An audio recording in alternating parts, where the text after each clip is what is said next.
to Jake Jackets. Gear up to fire the cannon and hit the ice with your host, Jay Ashdown and Jake Gehringer. My laptop says absolutely covered head to toe in dog hair. So. Oh no! Oh no! Oh, wow, that's one way to start, huh? Yeah. I mean, I guess we are kind of. We'll get to Kepi's in a minute. We're in the dog days of the regular season, 10 games in. Dude. Let's not go Leafs on this yet. Let's not go nuclear. But Festivus is coming early, people. We're airing some grievances to start this. Yeah. Brutal. 3-7, Jay. Yeah.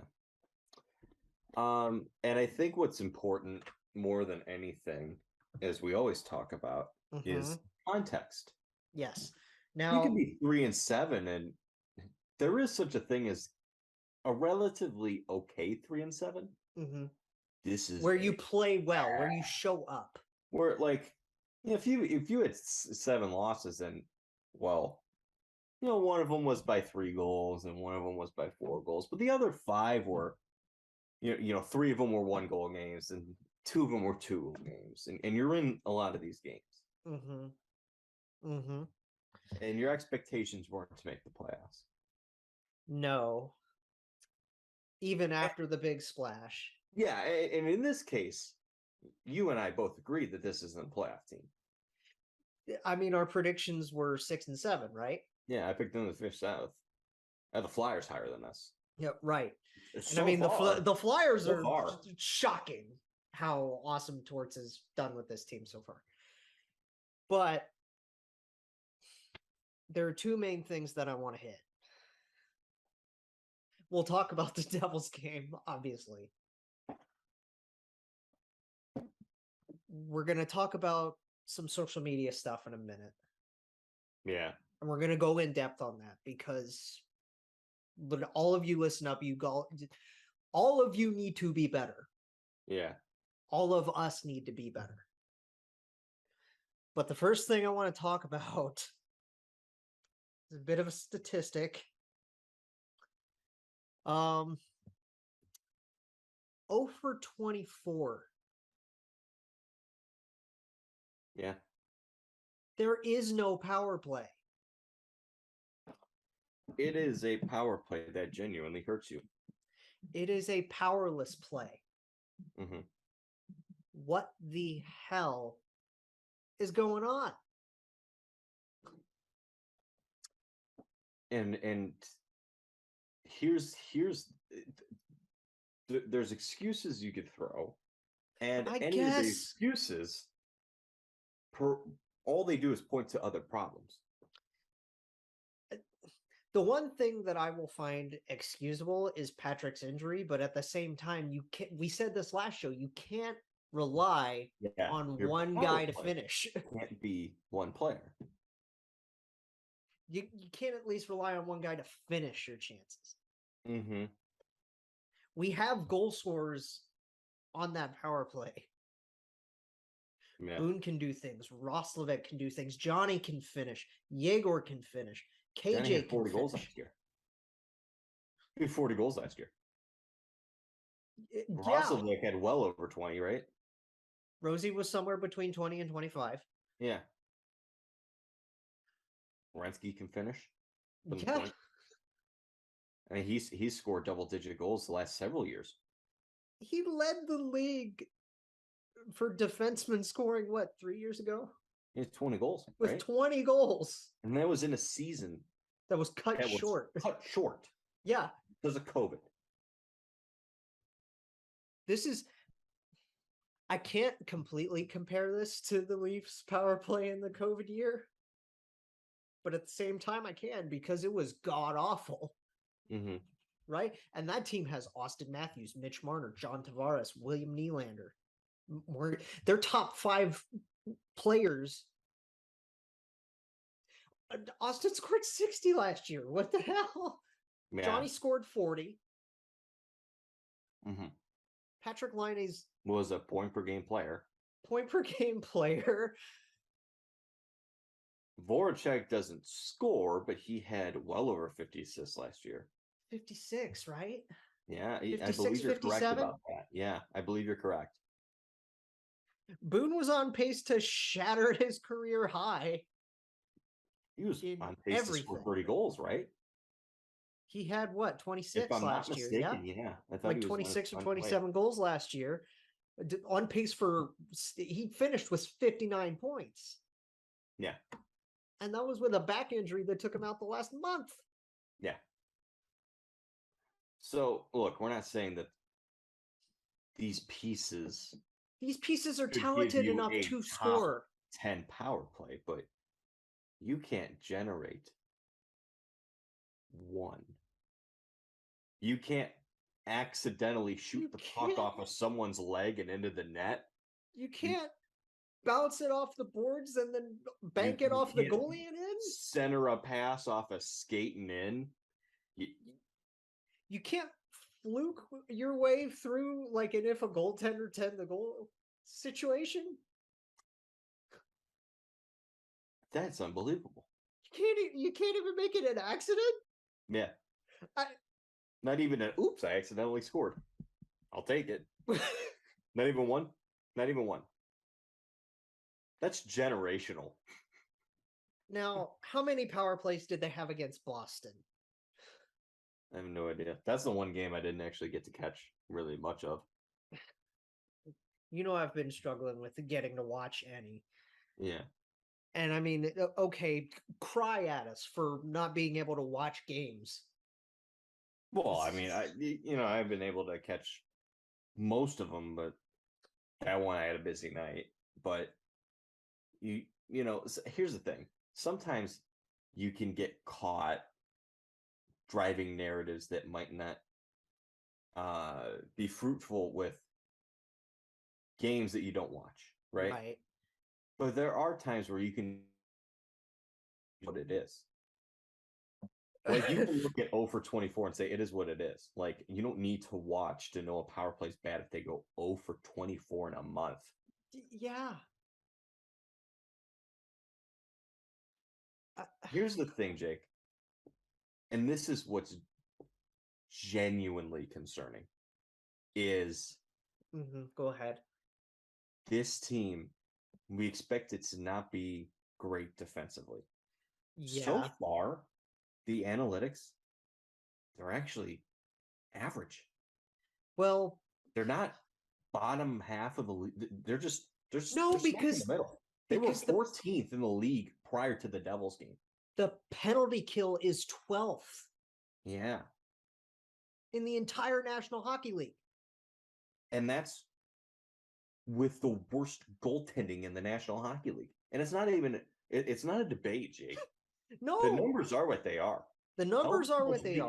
Currently in the league is dead last in goals saved above expected. And we'll talk about that other stuff later. But we'll talk about Elvis in a minute. We're just talking about the hockey aspect of it. He hasn't been good. No. Tarasov hasn't been good. We'll give Tarasov a little bit of a pass. He shouldn't be up right now. Right. It's not an ideal situation having to go through the first month of the season without Jonas Korpisalo. And he just came back. He made the trip to Finland. He just came back. We'll talk about the Global Series later. But not ideal to not have him for the first month of the season, right? No. Not his fault, but just generally speaking, you didn't want to have Tarasov up for the first month. Realistically. Right. That's not what you wanted. And you did. And unfortunately for the team, he got his first win. To rely on him a hell of a lot more than they wanted to because you couldn't get anything from Elvis. Right. I know the defense isn't great, but it's actually better than we thought it would be. The third pair is the third pair. We know Goodbranson and Bean haven't clicked. Yeah. I mean, you knew what you were getting, right? Yeah. Jake Bean is who he is. Eric Goodbranson is who he is. Believe it or not, they signed Eric Goodbranson, and he's Eric Goodbranson. Sorry. Right. Those are the results you're getting. But Andrew Peak is looking like our best shutdown defenseman right now. Peak looks awesome. I have no bones about his game at all. No, and No Z's complaint. doing his thing. Yeah, Z does what he does. Up and down a little bit here for Gavrikov. Yeah, Gavrikov, he's had good moments offensively. Good moments at both ends. A little concerning moments at both ends too, but nothing to truly be concerned about, at least at this point. Nick Blankenberg until he got hurt has looked awesome. Blanks was awesome. Blanks was great. Boqvist until he got hurt looks. I had no complaints about his game, but and you unfortunately had to bring up David Jiricek far before he's ready. Yes, he's going to be a very good player, and I like him, but good Lord, he got his lunch eaten by Miles Wood. Just a brutal game for the entire team in general, but you could really see the rookie mistakes from him too. Which, by the way, you want to talk about that? Like, you want a bit of how was Prudential Center? Like, how was that experience going? Well, I tweeted about this, and I'm sure you saw it. Like, I said in a few tweets, like, and you texted me games for 12 years now, right? Yeah. So I've been a fan of this team for 12 years. I've been to hundreds of games because we had the season ticket packages and whatnot. I have never seen a game with less redeeming qualities. It is objectively the worst game I've ever seen them play, and I still had a good time. And a lot of that's due to I thought Devils fans were nice. Now maybe it helps that my girlfriend's a Devils fan and I was with her. But the atmosphere when you go to games is a hell of a lot different than watching on TV. Yes, and Prudential. I don't think it's as nice as Nationwide. It's still pretty nice, and I had a good time. Did you see Neil? Did you guys meet up? I messaged Neil. He wasn't at the game. I was I was hoping to see him, but I'm going to be back in Jersey some point, so I'll go to another Devils game this year, and hopefully he'll be there. But I'll let him know in advance. Cool. Didn't get to see Alex either if he wasn't there. Oh, that's a shame. But still, great time. Devils fans were very respectful. Didn't get shit from anybody. Had a very, very good experience despite holy fuck what the hell that game was. And I mean, Yegor being the only one to score, like good for Chinny, but I mean, oh good God! Like, here's the thing, Jake. Okay, so we addressed it. Defense was a concern going in. Yes. It's not as bad as we thought it would be. It's actually average. Goaltending, way worse than we thought it would be. Yes, they both need to pick up some slack, and we'll see what Jonas can do soon. And here's the thing. Goaltending is relatively easy to fix in the sense that objectively it really can't get worse. Right. I mean, like you expect those numbers just to kind of course correct themselves simply because you're eventually going to get a game where he stops 90% of his shots. Yeah. But my concern with this team is the offense. That's what's concerning. Forget about the power play for a second here. The power play, we just addressed that. 5-on-5.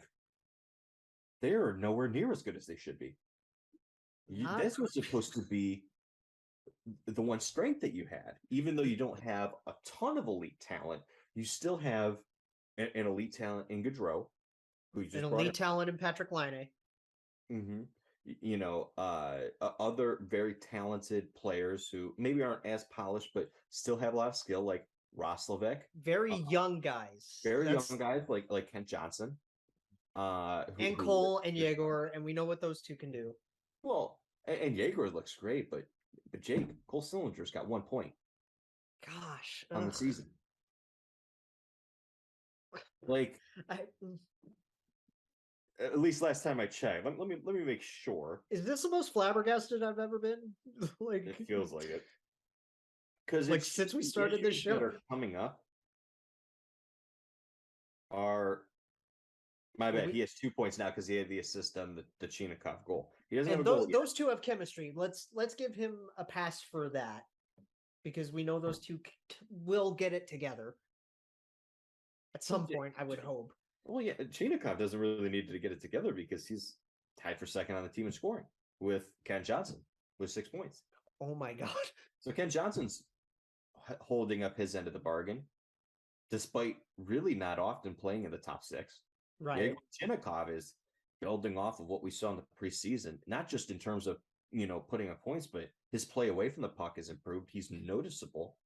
Johnny's mostly doing his thing. Johnny's doing his thing. I have no complaints about Johnny Gaudreau so far. Like, he's got 8 points in 10 games. Like, right. He's doing what he should be doing. He was a point per game. He was a point per game player, and then they have 1 goal in the last 2 games. Like,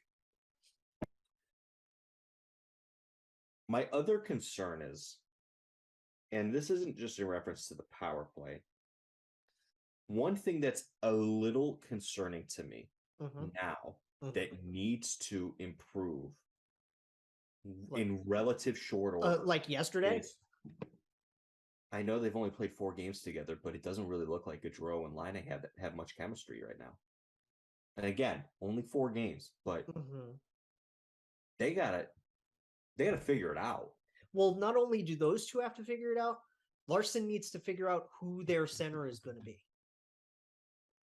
That's the other thing. And I understand that, like, the team was playing like shit in New Jersey, but I'm looking on the ice, man, and it's like I could count, I think, 3 different occasions where those two were centered by Boone, and then the next shift they were out with Roslovic. Right. Well, how are you going to develop any chemistry if shift by shift you're changing the centers? Right, exactly. Like, because didn't they start with Rosie in They Jersey? started with Rosie, and at some point during the second period, they went back to Boone, and then in the third period, it seemed like defensive zone draws, they were doing it with Boone. Offensive zone draws, they were doing it with Roslovic. I don't know if that was their plan. That's something that I noticed a couple of times. What? How do you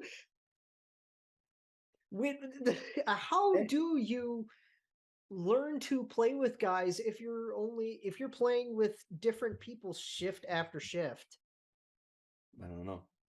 And look, I don't want to necessarily go away from Gaudreau and Laine because that was the idea here. That's the ticket.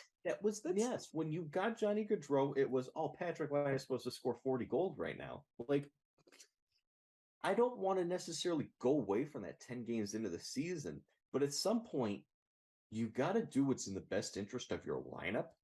And if that's putting Patrick with Boone and Voracek, I was going to say, we know Jake works. Together, then that might just be what you have to do, at least to get him going again. Right. It's not Patrick's fault that, he gets hurt and he comes back and he doesn't have points in 3 straight games. Well, he's coming back from injury, and his elbow looks fine. He had 6 shots against Boston. Yeah, and again, like, he looked weak on pucks at times against New Jersey, and I know that's not the kind of player he is, but again, like, and my thought is, did you bring him back too soon? I'm not trying to be the medical staff here, but he was projected to be out 4 to 6 weeks, and he came back in 13 days. Was that the best thing for him? I don't know. Hopefully, these next few days off will do him some good as they're in Finland right now. He's back home. He's going to get an opportunity along with Korpisalo to showcase himself in front of... The 2 of them were at a children's hospital today. How awesome is that? It's awesome. And I'm really hoping, Jake, that this Finland trip can really bring this group together. Yes. Because we'll talk it's a really about cool it, experience. Because the Avalanche, same thing. Yeah, same. Yeah, the Avs are going to be fine. Like they're the Lightning, I think, are like a game of a 500. Those teams are going to be fine. They're getting through. I'm specifically meaning the bonding thing, but yeah, right. But okay, so question: how do you fix a power play? What the fuck do you do? Seriously, how do you literally, like, try anything? Score a goal. Just give us one. Do you remember? They only had 2 opportunities against Jersey. And looked terrible on both of them. So they Do you remember when when good old John Tortorella was our coach, and we brought Yes, I do. Marty St. Louis to run the power play As an for like a month. assistant. Yeah, he didn't stay too long, but he's doing great as a coach right now. And they loved him. And the current head coach was the guy running the power play. Yeah. When its super was not very good. Right. And look, here's the thing, Jake. We said at the beginning of the season, like I think we said it last week, like the people freaking out about Brad Larson and calling for people are still calling for his head. I'm not saying I'm there. I'm not there either. But I understand why there is such a a large concern. Like, you're looking at a guy who ran the power play and it wasn't very good during the good years, the golden years of Blue Jackets hockey. And now he's the head coach. And don't get me wrong, I understand. The players love the guy. Yes. The people in the organization love the guy. He's been there forever. Yeah. He's been a part of this organization for a long time. It seems like a lot of people really like this guy. Wasn't he the AHL coach when Cam was down there? When back in Springfield. Yeah. When the Springfield Falcons were the minor league team. I don't want to question, his knowledge of hockey or how the players respond to him or likability or anything like that. But the fact of the matter is the guy who didn't run a very good power play in that role is now your head coach, and your power play still stinks. Has not scored. And I'm going to refer back to what I said to start. Context is important, Jake. It's not that you're 3-7. It's that 3-7, and 5 of your losses were by 3 goals. One of them by 4. Yep. And the latest one by 6. And the biggest of all of it, the game against the New Jersey Devils, when I said objectively it's the worst hockey game I've ever been to, I was correct. And you want to know how I was correct? The largest expected goals for differential between 2 teams since 06-07. Oh, boy. Oh, man. The Devils, and don't get me wrong, the Devils are good. No, and you showed me, you texted me the money puck deserve-o-meters, deserve-to-win-o-meters, and it was what? Yes. The first one you sent me was 3% for Columbus. Yes, and then it dipped.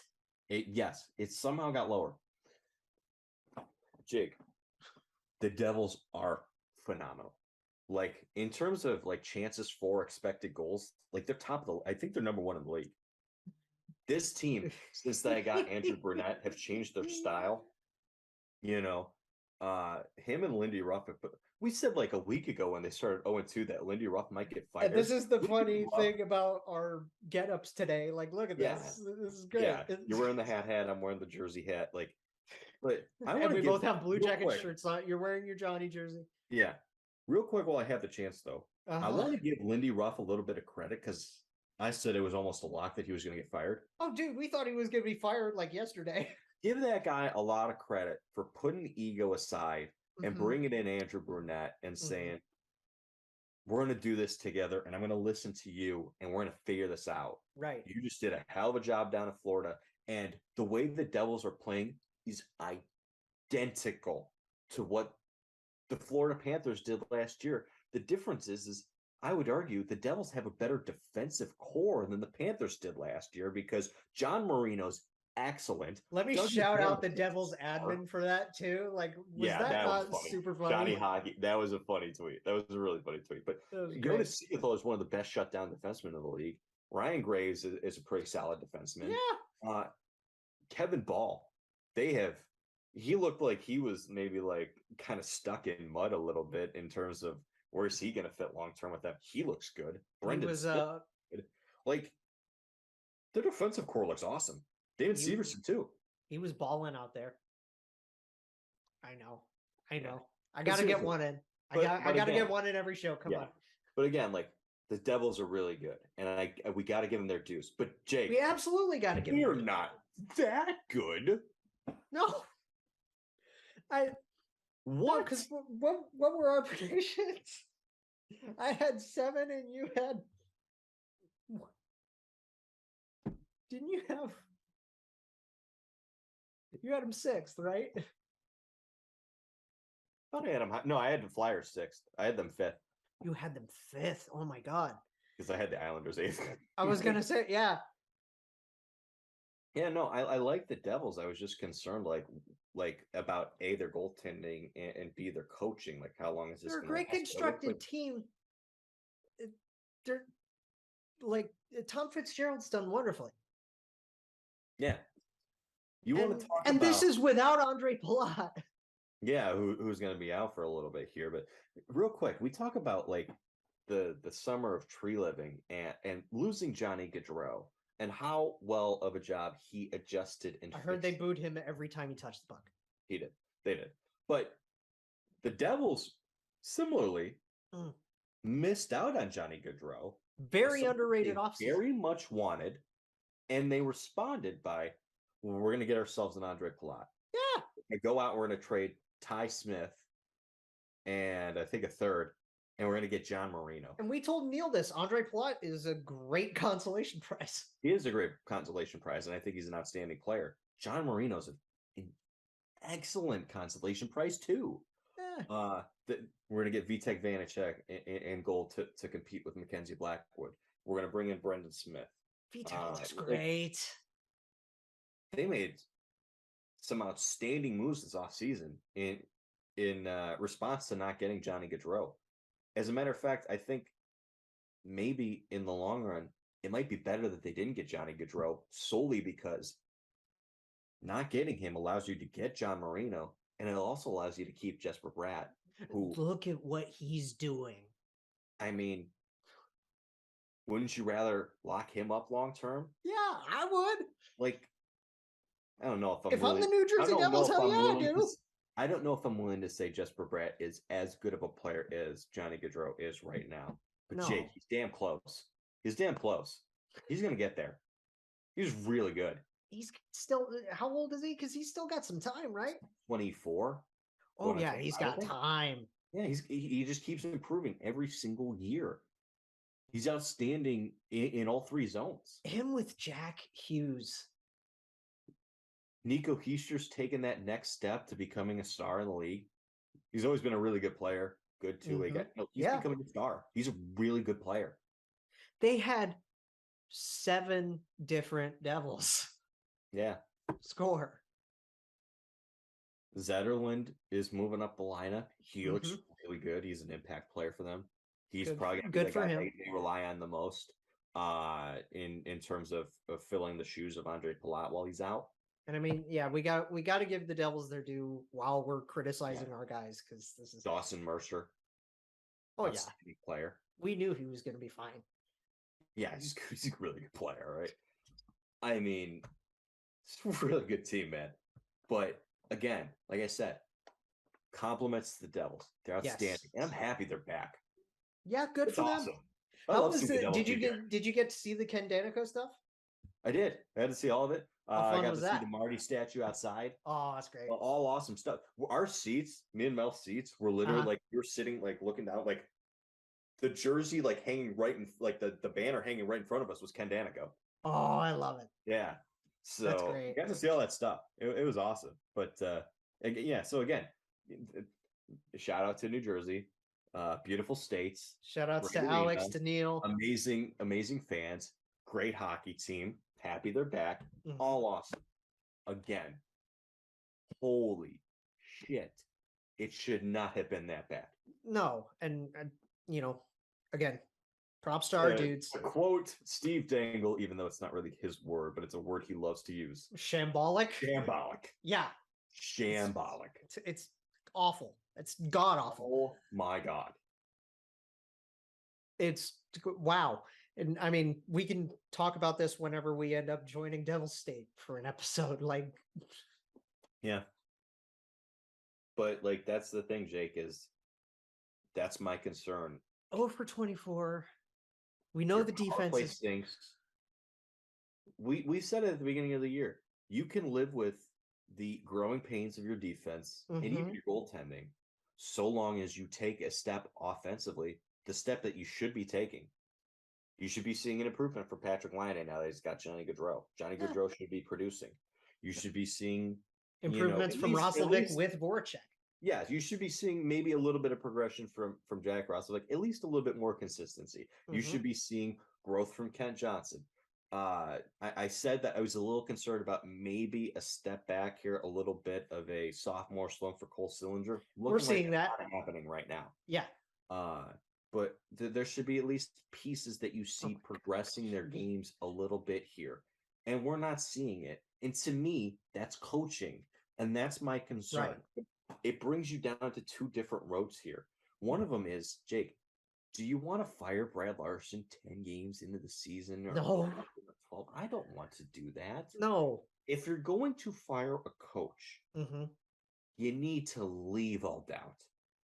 Well, you don't want to fire a coach 12 games in the season because, say, you're 3-9. When you Leafs fans, goaltending in the league. Let's relate to the Leafs fans with Sheldon for a minute too. With that, yeah, because like when did they fire Babcock? 23. Yeah, they didn't leave any doubt. They didn't leave any doubt with that. They knew it. They waited. They said, you know what? We're here. This is it. We know for a fact it's not working anymore. Gotta get rid of him. Leave. No doubt if you're going to fire Brad Larson for two reasons. One, you don't want to fire him too soon and suddenly the replacement's not that good and you didn't give Brad enough time and goaltending's holding you back. Two, the other reason you shouldn't fire Brad Larson at this point is because look at the standings. You are the only team in the Eastern Conference below. The only one. Dude. The only one. At some point, if this isn't working and your goaltending sucks and Brad Larson's not your coach, you have to think about the long-term impacts of, well, what is the worst thing about maybe holding on to him to the end of the season if that gets you a top 5 pick? Especially in a draft like this. Because this draft is loaded. And it's not just Bedard we're talking about. Or no, it's Michkov, it's Fantilli. Fantastic.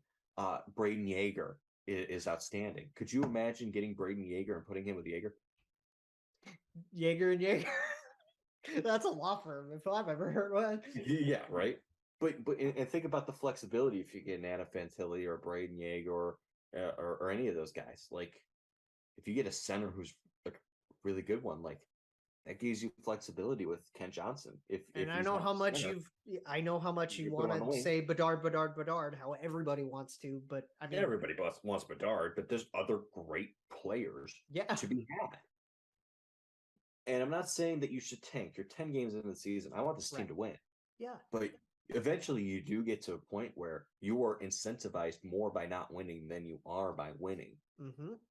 All I'm saying is that's the reason you don't fire Brad Larson at this point, because you've only got one full season under him. You're only 10 games into the season. And again, it's hard to judge a coach after 10 games into the season when you have by far the worst goaltending in the league. Now again, what you can judge on coaching is the power play, 5-on-5 opportunities for your offense. That stuff has to be taken into consideration. But I'm going to give him a little bit of time here, mainly because A, I want to see if he can turn around, and B, if he can't, it's not the worst thing. Right. Now, let's switch gears and go to the goalies. It's nice to see Jonas back, first of all. I said this. Just as a little note, it's nice to see him back. I said this on Twitter. I think it texted this to you, too. I never thought I'd be so happy seeing him back. Because, I mean, a 901 is... a 901 is so much better than what we've been getting. Yeah. I've been craving his 901 lately. Part of this is something we really need to address. Mm-hmm. And fifth liners, I hope you're listening to this. Yeah. You all need to be better as people, as a fan base. Yeah. Support your players as the people they are. Yeah. Do you want me to just read? Yeah, just read it. Just read it. Okay. So for context, there were some fans, and I know there are bad apples in every fan base. We say this all the time. Yeah. This is something you just don't do. You don't threaten the death of a player, of his wife, of his 1-year-old, not even 1-year-old child. You don't do that. No. So let me read the statement. This is from Alexandra Merzlikins on Instagram. Let me take a breath for this. I'm sorry. Okay, guys, that's enough. Yesterday night, I heard you, your kid, and your husband should die. You and your husband are trash. While at the same time, when he plays good, it's, you guys are amazing. We love you. Can we get a picture? Touching my son, screaming his name. He's 1-year-old, and thanks to all this, he will not be coming with me to games anymore to see his dad because honestly, I'm scared of him being there. Good job. Yeah. Today, I'm reading that I'm blocking fans and that my husband has mental issues. Sorry that you need 5 minutes of fame, but I didn't block you. And if you think hard about why my husband did, probably you'll figure it out. To every action, there's a reaction. Remember that. And this isn't the first time, I'm going to continue with the statement in a second, but this isn't the first time Elvis has dealt with this from fans. Yeah. Especially over the last year. Yeah. We had a trauma in the entire fan base 2 summers ago. Yeah. He was dealing with that throughout the whole year. He had opposing fans chirping him for that. I was gonna say, wasn't there there was a Dallas fan? Dallas fan, yeah. That said, like, don't light a firecracker or something. Yeah, yeah. And that was when, like, we returned from, like, the COVID, when, like, it was limited attendance. Yes, and it was fresh on his mind. Yeah. So let me continue with the statement. I have one thing to say. Enough with the trashing, enough with the pointing fingers, enough with the hoping something bad happens or wishing someone's death. Quick reminder, we had a tragedy happen last year, so think about it twice before you say something. Yeah. Now or you are in it for the good or the bad, or you're out. But most of all, never touch our family and personal life again, because what you see is a quarter of what's going on. Remember, we decide what you see. And that's true. That's what social media is. Mm-hmm. What happens on the ice should stay on the ice and not be part of our personal life outside. FYI, my husband does not have mental issues, but keep trashing until you unleash a beast. Happy Halloween. Right. Now that's the statement. Yes. Give me a second. I gotta take a drink. You talk for a minute. You address this. You give me your thoughts on this. Okay. Well, first things first is I think it's pretty obvious to most people, like, it's unacceptable behavior. Yes. And there's really no excuse for it. I think you and I, not to pat ourselves on the back. No. I feel like we do a good job of critiquing players and sometimes criticizing players in a way that's not personal. And don't, like, for me, I've only met one Blue Jacket and he's not even here. Yeah. Anymore. Like, I've only met one and it was brief and it was like, you take the picture, you do all the normal fan stuff. It was fine. Yeah. I say this not as a shot against anybody, but I think it's important. I can't remember who it was on my timeline, but someone I recently followed. I think she's a huge Jack Roslovic fan. Sure. Tweeted something about how, like, these players aren't your friends. And they're And it's a not. true statement. They're not. They are players who play for your favorite team, who, take the time out of their day to take pictures with you. Maybe sometimes converse with you if they have the free time. I don't want to keep bringing Ellie and Boone up like every show, but I mean, that's a prime example. Instances that we know. Yeah, there are instances where, if you're a fan for a team for a long time and as a player there long enough that you see it multiple times, it's nice. There's a rapport there. There's a rapport there, and that's a great thing. And part of the reason I would say Ellie has rapport with Boone is because she's an incredibly respectful person who understands those boundaries. Yeah. And unfortunately, not everybody does. And that's where you run into problems like this. Yeah. There's nothing wrong with really liking a player, being a huge fan, and wanting to see them after games for autographs, for pictures, stuff like that. Seeing them if you see him out and about in the district on an off day, seeing high, there's absolutely nothing wrong with that. But you have to bear in mind that they're people like us. Yes. They have families, they have friends, they have responsibilities outside of hockey. Now, and sometimes that gets lost in the weeds. Question for you. People say things that are inhumane to people that they're not friends with. Yeah. Which, again, would it be acceptable if you are friends with them? Not really, but no. The gist of what I'm saying here is there's just no way to justify it. No. There's nothing acceptable about it. It's not okay. And, it's not the only fan base that has this issue. No. We all collectively as hockey fans have to do better. We all as sports fans have to do better of recognizing that these athletes, just because they make X amount of dollars, doesn't mean they're subjected to you can be subjected to more criticism for your play, but you shouldn't be subjected to vitriol. No. And that was vitriolic, and that was just absolutely uncalled for. It was there's a fine line between constructive criticism, criticizing a player, and being hateful. There's a difference. Yeah. I'm critical of Jonas Korpisalo because he has a career save percentage of .901. However, I still root for him. I want him to do well. You know what bothers me more than anything, but like outside of what's been happening with Elvis. Mm-hmm. What's killing me about this fan base is it almost feels like people are rooting against Elvis just so they could be right about any narrative they have about him. How long have I had this opinion of Jonas Korpisalo, Jake? You know how long I've had it. Yeah. I've had it for a while. I want him to win games.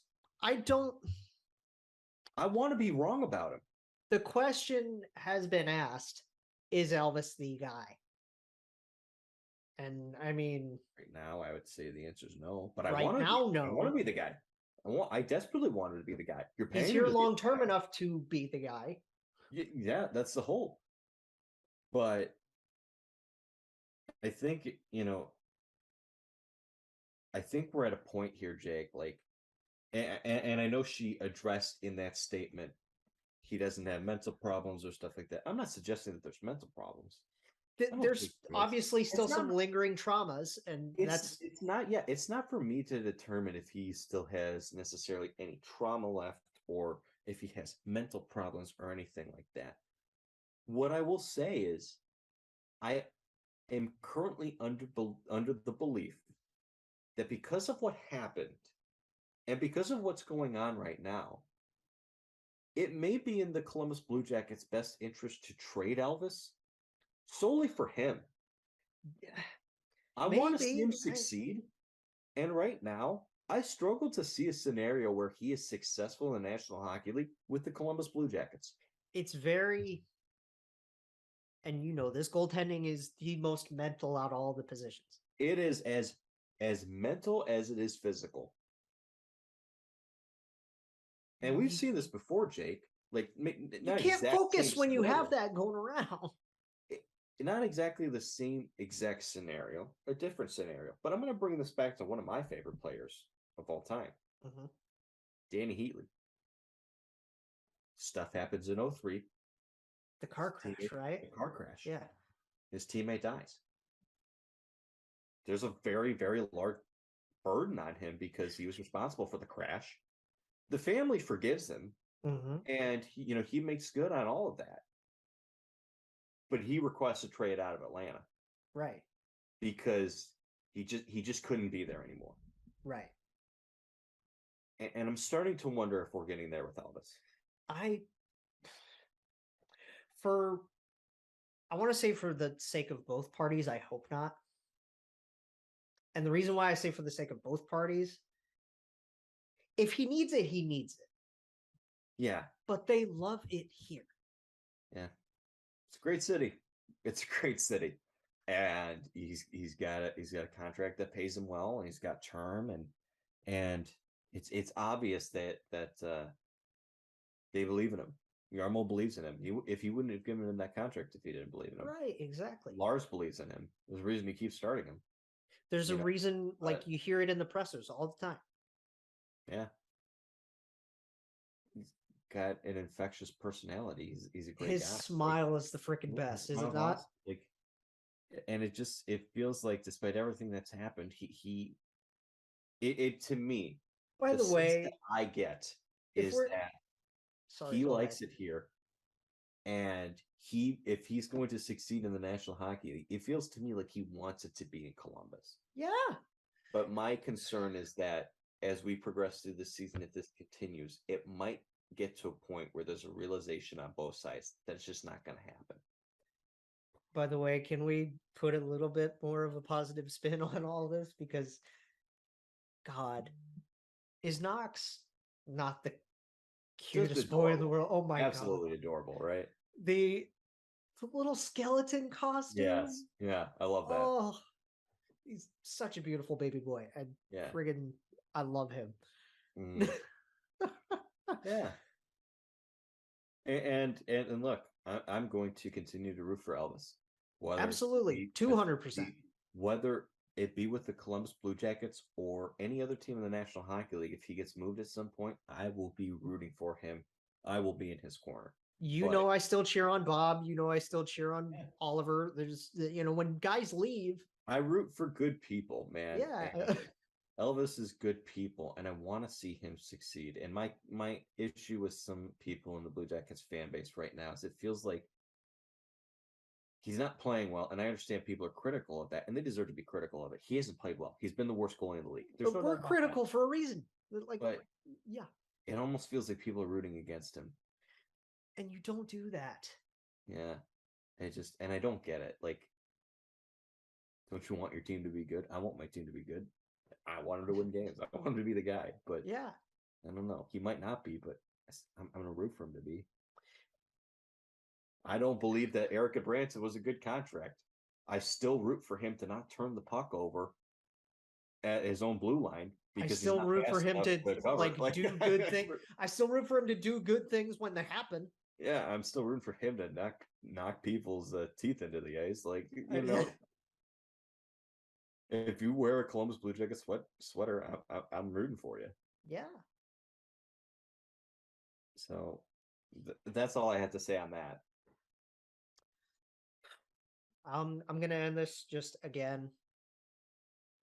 Guys, girls, ladies, gentlemen, be better. Yeah. Be better. That's really all there is to say. Yeah. So switching gears, we're gonna go positive again, and we're gonna go to Kepis now.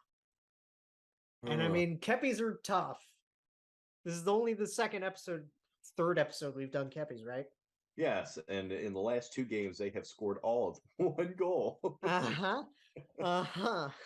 And allowed friggin' 11. I don't know why that just took me out. Like, oh my God, Jake! They in the last 3 games they've been outscored. What is it? 17-4. Yeah. Yeah. Ooh. Can my Kepi go to Bryce Harper? He just hit a 2-run shot in the first inning, and Sure, why not? We'll go. that is a what? Who would have predicted the over under at the beginning of the season on Kepi's for Bryce Harper was 0.5? Okay. No, that's not who I'm picking. Let me. Well, in that case, if we're gonna go that way, I'm gonna go friggin'. I don't fucking know. I was gonna say Mitch Marner, but whatever. Oh God, yeah, no, picking a Leaf is definitely a controversial pick right now. Well, the whole thing with it, we don't have time for the tantrum thing, but I just don't. The people overanalyzing his tantrums. Okay. I have my pick for Kepi. Okay. Okay, go. Well, you got to go first because I went first last time. Okay. Oh God. You're gonna die at this pick. I'm gonna cop out, and I'm just gonna say Yegor. Because okay. So my pick is inspired by my buddy Ryan, who's a Devils fan. Because he pointed this out post game while I was in like my most like upset, like an angry like state, and when he sent it to me, it just made me fucking laugh. Like I just couldn't stop laughing. Right. I'm gonna go with Eric Goodbranson. Wow. And the reason I'm going with Eric Goodbranson is because I bet I know. He was the only player in the Devils Jackets game who was a plus. No. No, you're kidding. He was a +1. You're fucking with me. He was. Oh my God. All the players in that game to be a +1 in a game you get just absolutely shellacked 7-1. It was Eric Goodbranson. You know what that reminds me of? It reminds Shea Weber, right? Yeah, that's exactly what I was going. Even in the 10-0 loss. Dude, Goodbranson played 16:55. He was in the ice for 17 minutes, and he was a +1. Wow.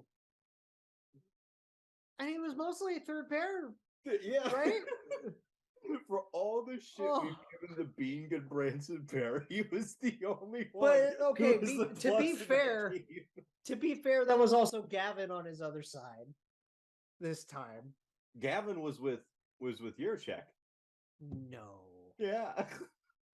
No. Oh, poor David. That just makes me feel bad for David. Yeah, he's similar to Tarasov. He's up with the team, and he really shouldn't be. And okay, let's give a honorable Kepi, I guess, to David for his NHL debut. It's freaking awesome. Yeah, and I'm excited for him. I just hope that they send him back down soon, so they're not. I hope Boki's okay. Yeah, I hope Boki's okay, and congrats to the kid, the noted Alan Walsh client. Yeah, because his family was there. It was great. Congratulations to Eric Goodbranson for earning a Kepi. So the Global Series. Yeah, this is gonna be fun. Mm-hmm. This is gonna be really fun. Obviously, we know why they picked Columbus and Colorado for this. Yeah. So you got Mikko, you've got Arturi Lehkonen. You got Lehkonen, you've got Korpisalo. You got Line. You got guys in the front office and the coaching staff. Oh yeah, you got Yarmo. You got Yarmo, and then I believe like one or two of the Colorado coaches. Yeah. Like I think their goalie coach is Finnish. You got Justice over on the Colorado side. Is he Finnish or is he Swedish? I think he's Finnish. That sounds like a Finnish name, doesn't it? Yeah. He is Finnish. Wow. Hey, look at me. Love to see it. So basically they're playing on the 4th and the 5th, which is what, Thursday? No, it's Friday, Saturday. I should know this, God. Wow. You can just. I should know this just because of when my frickin' birthday is. Yeah. So the 4th and the 5th, they're gonna play 2 games in Finland in Helsinki, which is awesome. And the games are at 2:00, which is great for us. Yes. 2:00 Eastern. On a Friday, and then 2:00 on Saturday as well. That's awesome. Yes. Yeah, that works well for me. I mean, obviously we know what the story is with Columbus and where they are standings wise. Yeah. And we know where Colorado is. They're about where the Leafs are, aren't they? They're like very similar record. If not the same. Colorado, I want to say, is 5-4. Are they 5-4? Oh, they're 4-4-1. Okay. 4-4-1. Okay. So they're in a similar spot, but we know, they're they're defending champions. They're gonna pick it up. Yeah, they're fine. They're gonna be just fine. I'm absolutely not concerned about them at all. No. The biggest draw, though, with a global series is guys that go home. Yes. And don't get me wrong, like, between the two, who would you rather have? Mikko Rantanen or Patrick Laine? I mean, Mikko. Yeah. But despite the fact that Mikko's objectively the better player, like, Patrick Laine's, like, the absolute rock star, the superstar in Finland. Like, everybody loves Patrick Laine. Well, he was a number 2 pick. And he's just, not only is he a superstar, like, talent, but the superstar persona, too. Oh, yeah. He's got that swagger to him that, like very few players actually present. Just look at how he dresses, man. Like, the freaking pajamas. Oh, my God. The grandma pajamas. The best. I'm excited to see what fits he pulls out for Finland. You know that, like, he's going to pull out, like, his best 2 fits. Oh, he's going to be a magician. Patrick's going to be a magician. I don't know if it's going to be in a game or it just spread out between the 2 games, but he will score 2 goals in Finland. There's your prediction. He's going to be a magician. Rantanen's going to be the moose that he is. Yes. And good Lord, is he ever a moose? Lehkonen can do some things, especially because he's awesome. Like, he's been playing with Mac on the top line. He is Swiss Army knife, isn't he? Oh, yeah, he is. Great player. And I mean, Corpy, I hope he gets 1. He's going to get 1. He should get 1, right? I'm confident that they're going to split that. Elvis will get 1 and Jonas will get the other. Yeah. And I mean, Elvis is going to be enough of a draw too, because like just the way Latvian fans are. Well, and remember, he also played most of his time overseas in Switzerland too. So there's a little bit of a draw there as well, because I don't think those are too far away from each other, if I'm not mistaken. Scandinavian countries and Switzerland? Probably not. Yeah. Because it's Norway, Sweden, and Finland. Yeah. On that like isolated peninsula, right? So I mean, but yeah, that's the draw is the individual players. And they've been having a blast. Our buddy Mike Todd is there. Can you shout out Mike? Oh my God. He has a great time. I know that there's a decent amount of fans who are going as well. Danny's going. Ellie just got off of work to go today as we're recording this. Yeah. So she's going. I think Jeremy went. I think Laura said that Jeremy went. Oh. So we've got some subjectively speaking representation over there. Right. So we got some pod reps. That's pretty sweet. Yeah, that's always a good thing. I think a couple of the artillery guys are there too. Good. I'm glad to see these people going and getting this opportunity. I mean, how often are you going to get the chance to go to Finland? Yeah, it's kind of like the similarity of like obviously like the NFL does games in like Germany and London and but I was thinking like earlier this year, Northwestern played Nebraska in Ireland. And that was really cool. Like the that's views cool. were amazing. Both fan bases really showed up, and I was just like, that would be really, really cool. Like once in a lifetime, like not only to like see a sporting event like that overseas, but to see it like be your team. Oh yeah, was awesome. I'd love the opportunity to do something like that. So I like that the NHL keeps doing it. We finally get a huge game. Mm-hmm. Like as an organization, Columbus finally gets a huge marketable game. Yeah, two. They get two of them. Yeah, hockey. So it's exciting. I know both teams are gonna be supremely jet lagged when they get back. Yeah, which is why they have the big break, right? That's why they. Like I said, I hope they continue this trend. Like I'd like to see them play some games in Germany. May play some games in Latvia. Go to Denmark. Go to Denmark. Go to Switzerland. Go to those countries and go to the countries that are growing. Yeah, those are the countries that are really growing. Make sure that you invest in those countries because those countries are going to be the ones that are pumping out those extra players. Arizona needs to eventually play a game with Liam Kirk in London. I'm not kidding. Yeah, it'd be interesting. Like it'd be awesome. Players are from there. Like there are really many. I think it's just him. Yeah. Maybe there's a couple more. I don't know, but I think like Liam Kirk's the only one that we know of. Yeah. I mean, yeah. So I'm hyped for it. Yeah. If we could split it, that'd be great. I'm not even so concerned about. I mean, I'm not concerned about the games right now. Just show me something. The vibes are going to be against that team. The vibes are awesome already, just from everybody doing their thing and hanging out and practicing and doing that. Speaking of practicing, not only look at real quick.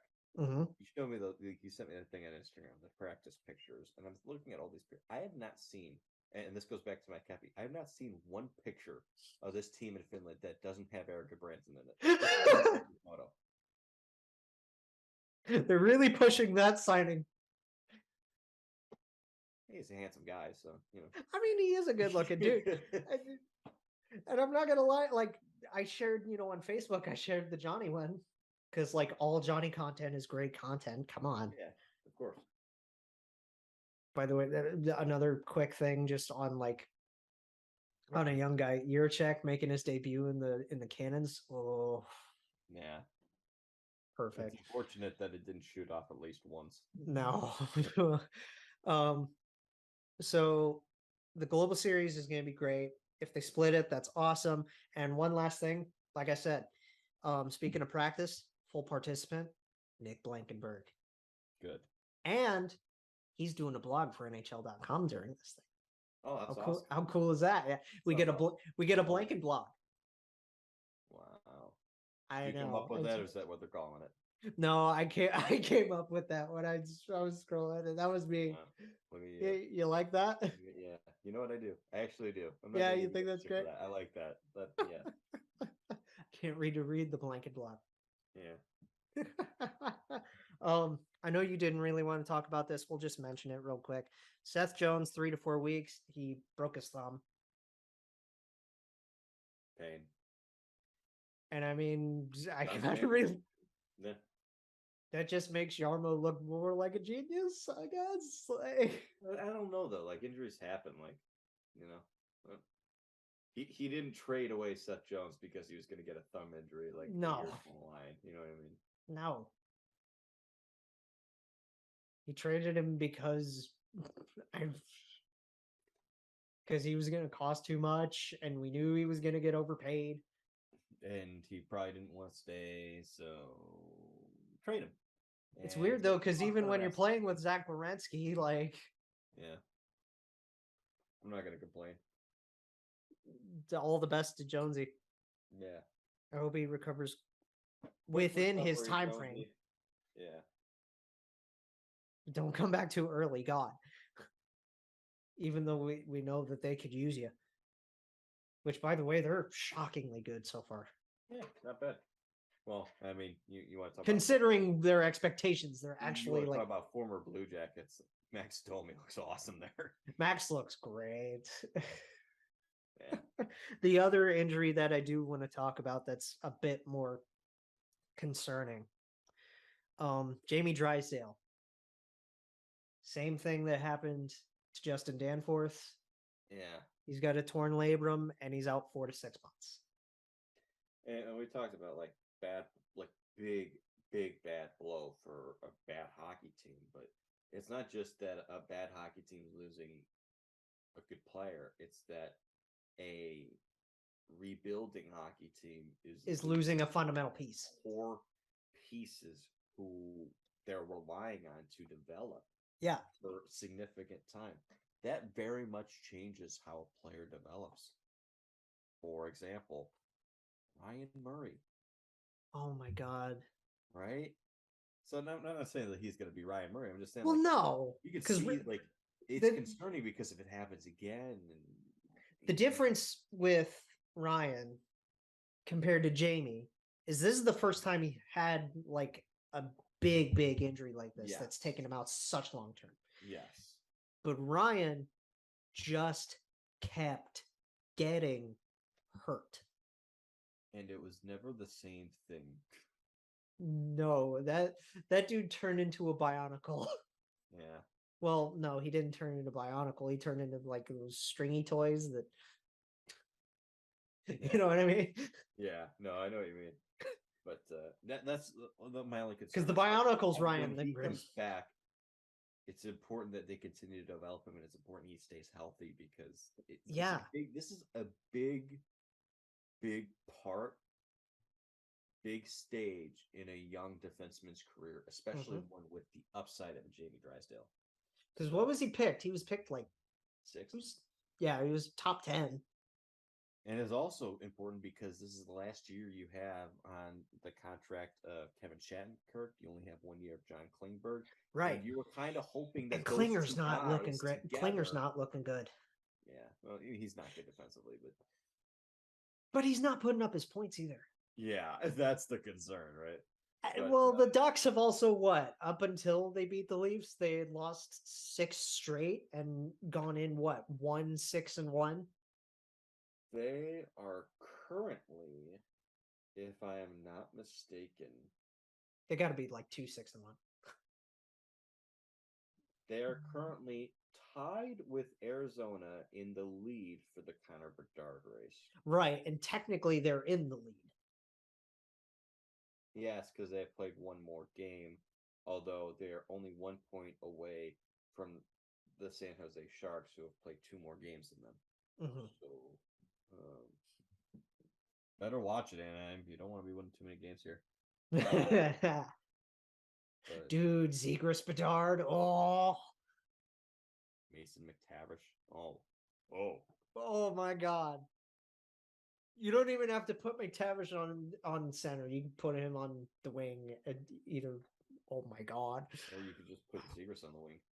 Or you could put Trevor on the wing. Trevor, Bedard, Troy Terry. What? Okay, the Blue Jackets need to do some serious work if we want to outdo the Anaheim Ducks. I'm talking first pair defenseman Eric Goodbranson. Oh God! Make Beam Goodbranson play first pair minutes. Yeah. Got to keep Zach Werenski healthy here, Jake. Okay? Yeah. God damn it. But the torn labrum. Wow. Yeah, rough. Really rough. I hope for a speedy, but just a good recovery for good timeline. And this isn't a nagging issue. I know we mentioned these just since we're on the topic of injuries. Just to run through it, like the groin surgery that Palat just had. Yeah. You know what? He's taking his talents from Tampa Bay to New Jersey, and he is finalizing it by taking the Tampa Bay method of going on LTIR.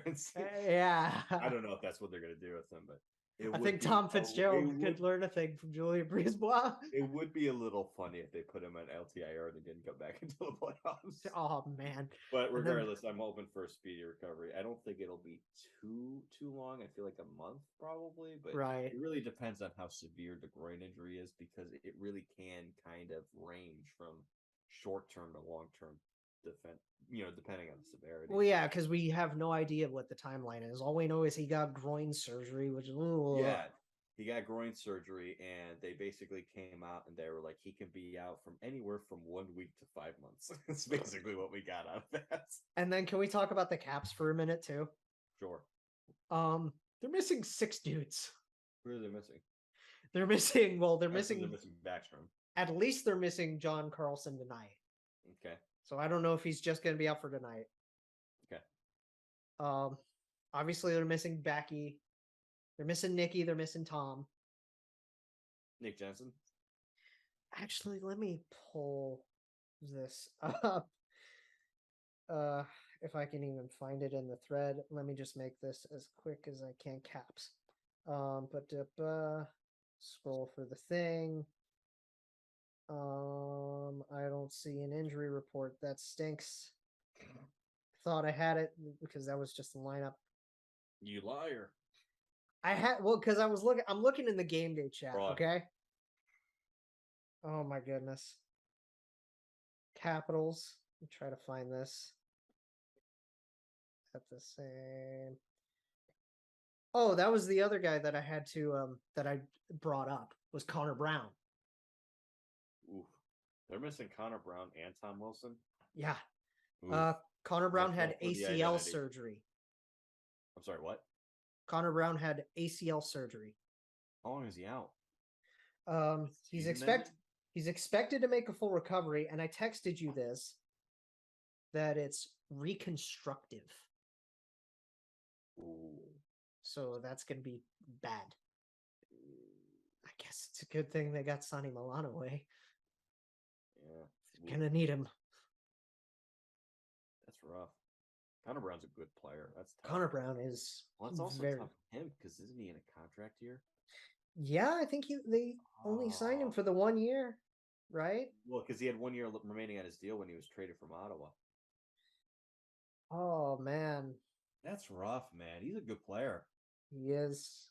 God, I hate it when that affects someone's money like that, you know? So it's basically like, I'll just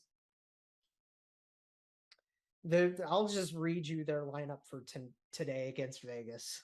Okay. Ovechkin, Kuznetsov, Mantha is your top line. Okay. Mojo, Strome, Sherry is your second. That is your wow. In 2022, that is your okay. All right. Snively, Eller, Protas is your third. Wow. And your fourth is Melenston, Dowd, Hathaway.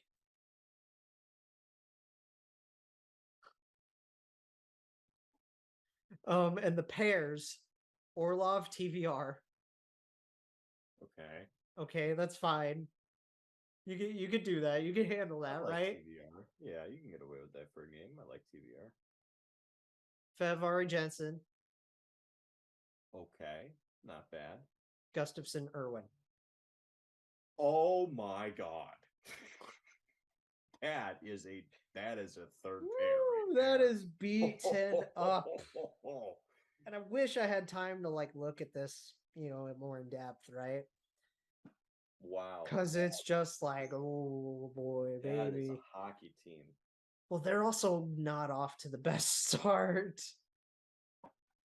Damn. Right? It's rough. Like, man. Because the Connor Brown news came out just after the Palat news too. So it's like, woo boy.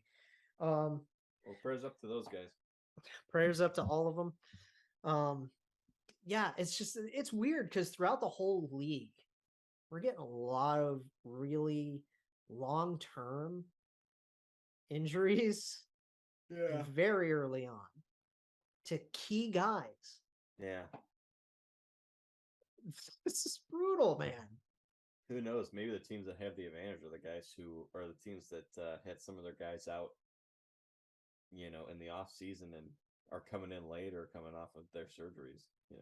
Maybe, and I mean, like Marshy showed up early. Like the Bruins got decently healthy really fast. God, we're lucky he didn't play against the Blue Jackets, or else that game would have been worse. Because wasn't McAvoy a full participant in practice too?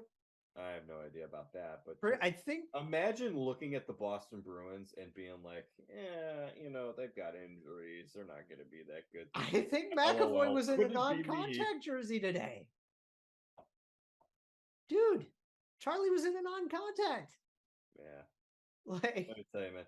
I think I've made two very good. I think I've made two very polar predictions. Playoff wise, and that was the Canucks and the Bruins, right? Yeah.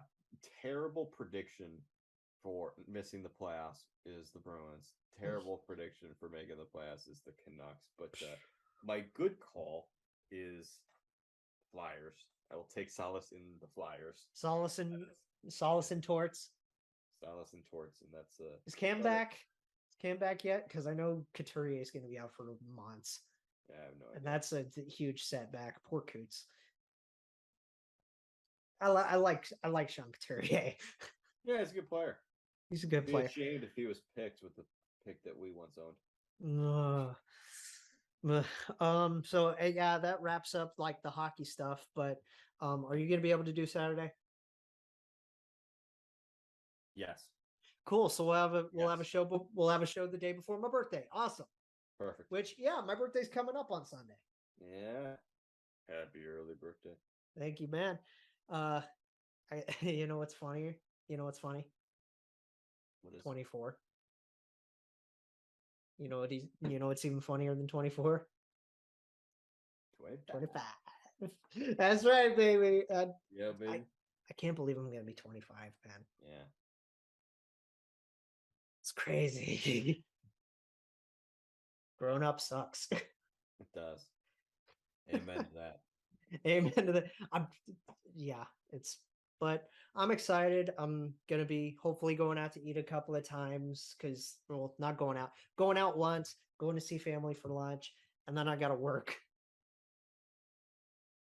So happy 25th to me, I guess. Happy 25th to you, and I'm going to name you the 18 players in the National Hockey League who wore 25 last season. This is last season. Why not this season? Because I don't have that in front of me right now. Okay. You can read me this season too if you can pull that up too.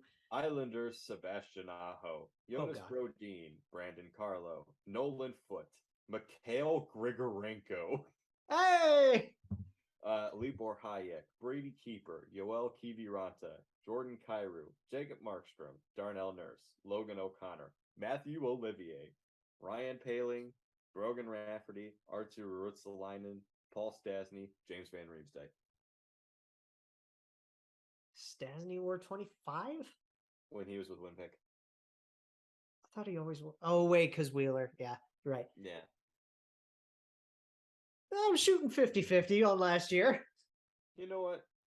You're in your Jacob Markstrom era. I'm in my Jordan Kyrou era. Yeah. Somebody give me 8 years.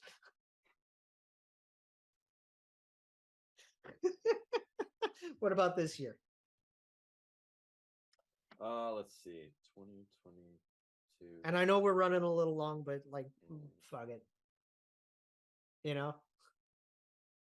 Screw it. Yeah, let me find it here. So my bad, that was 2 years ago that I was looking at, but whatever. 25, only 17. Okay. Sebastian Aho again. I'll just read the new players, okay? Okay. Ethan Bear, but when he was with Carolina, not sure if that has changed since he's gone to Vancouver. I don't know. They haven't said anything. Taro Hirose. Who? He's with Detroit. Okay. Carson Kuhlman. Okay. Owen Power. Hey, there we go. Calder Connor watch. Timmons. Jared Tenorti. Tenorti sign anywhere? He is with the Flyers, I believe. Oh. Good for him. He's in Chicago. I was looking at the wrong one. Okay, Yeah, good for him. Chicago. Good for let's him. Look at last year. Let's see. Are there any other ones? It was probably better. Let's see. Artemi Knizev with the Sharks. Oh, Knyzhov? Yeah, sure. Oh, Andre Kasha with the Leafs last year. And that's it. Andre. Alrighty. There you go. Andre. Betting pretty decent average on that. Yeah. Jacob Marks Romero, baby. Jordan Kyrou. Let's freaking go. All right, baby. Let's go. All right. We'll see you Saturday, everybody. Hey. Go Jackets. Hey. Go Devs. I'm just going to provide a quick update. I have a meeting with the Hockey Pod Net. Nice. Hell yeah. So we're coming, baby. Oh, I have an update too. Dude. The Phillies are up 4-0. See you Saturday, everybody. Go Phillies, baby. Go Jackets. Jake Jackets, a podcast for fifth liners and all puckheads around. Follow the guys on Twitter at Snake Garinger, GARRINGER, and at by J Ashdown. And subscribe on YouTube or wherever you listen. March on.